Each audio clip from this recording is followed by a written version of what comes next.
สบายดีพี่ทุกคนจ้ามื้อนี้ชมพู่ได้มีเวลามาเอ็ดคลิปเพื่อทุกคนเบิ่งเนาะมื้อนี้ชมพู่ก็สิมาพัดมาทงงอ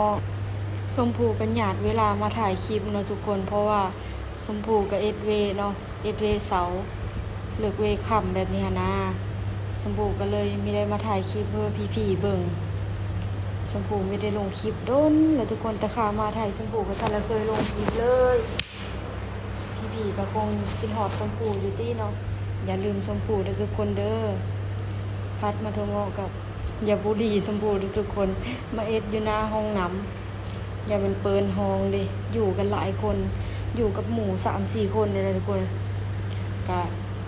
คำมาก็มาเอ็ดกินซอยกันมาโฮมเงินกันอ้อแนวกินนะทุกคนอ้อไปซื้อแนวกินแหละก็กินแบบง่ายๆมื้อนี้ก็พัดทงงอเสือไข่เนาะชมพู่เป็นคนเอ็ดเองมื้อนี้กาน้องน้อยเป็นคนถ่ายคลิปนะทุกคนตอนนี้ก็ตัดภาพมาทีแล้วเนาะทุกคนตักไปเสิร์ฟได้เฮาสิเอ็ดมาผัดถั่วงอกกับผัดกะเพราเนาะทุกคนมื้อนี้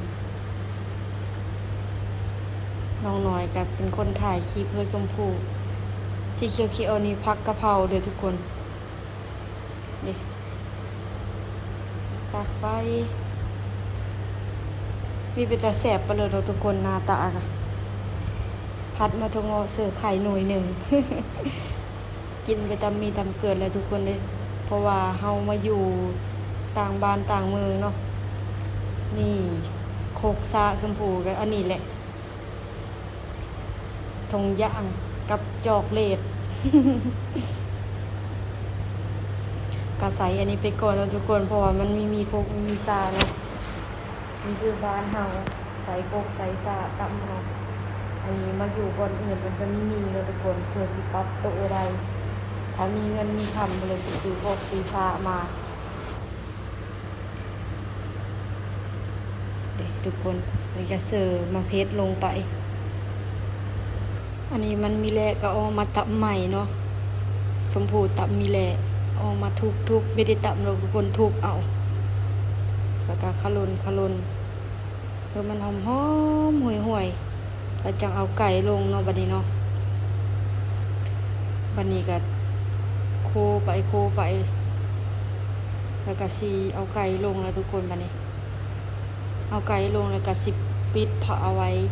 เอาน้ำเชื่อปิดผ้าเอาไว้เนาะทุกคนไว้ให้มันสุกไว้ให้ไก่เปื่อยหมดแหละเอาไก่ลงบัดนี้ตอนนี้ก็สมัครคักแขน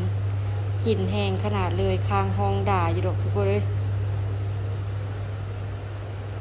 แล้วก็ขลุนเนาะแล้วก็เสิร์ฟน้ำแล้วก็ปิดผ้าหม้อแล้วเฮาก็สิไปเด็ดใบกะเพราทาเนาะทุกคนคลิปชมพู่ก็มีในยาวไปเลยเนาะประมาณ5 นาทีแต่ชมพู่กับผักเสียงมีค่อยเก่งไปเลยทุกคนเอ้ยผักไปตามภาษาชมพู่นี่แหละขลุนไปจนว่ามันเฮากันไปเลยทุกคนแล้วก็ปิดผ้าเอาไว้ปานนี้ก็มาเด็ดใบกะเพราไว้เนาะ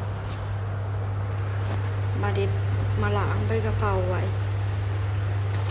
เด็ดไปเฮอหมดเลยเนาะทุกคนชมพู่เด็ดไว้ก่อนหน้านั้นแล้วแหละแต่ว่าชมพู่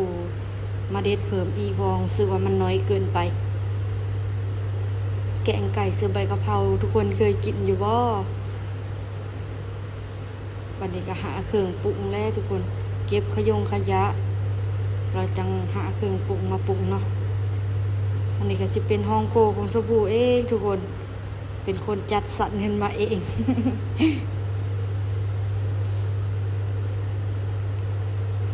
ก็เก็บขยะไปเนาะไก่สิสุกแล้วแหละทุกคนเลยตัดภาพมาตอนไก่สุกแล้วเนาะก็สิเสิร์ฟกะเพราลงไปไก่ก็ซื้อโครงไก่ทุกคน20 บาทกับใบกะเพรา10 บาทมื้อนี้ก็งบไม่ได้หลายเนาะ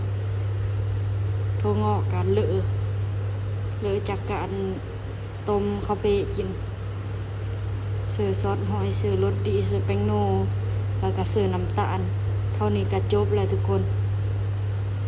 อันนี้ก็สิเป็นแป้งโนหรือน้ำตาลเลยชมพูจำมีได้แล้วก็ปรุงตามใจมักเลยเนาะ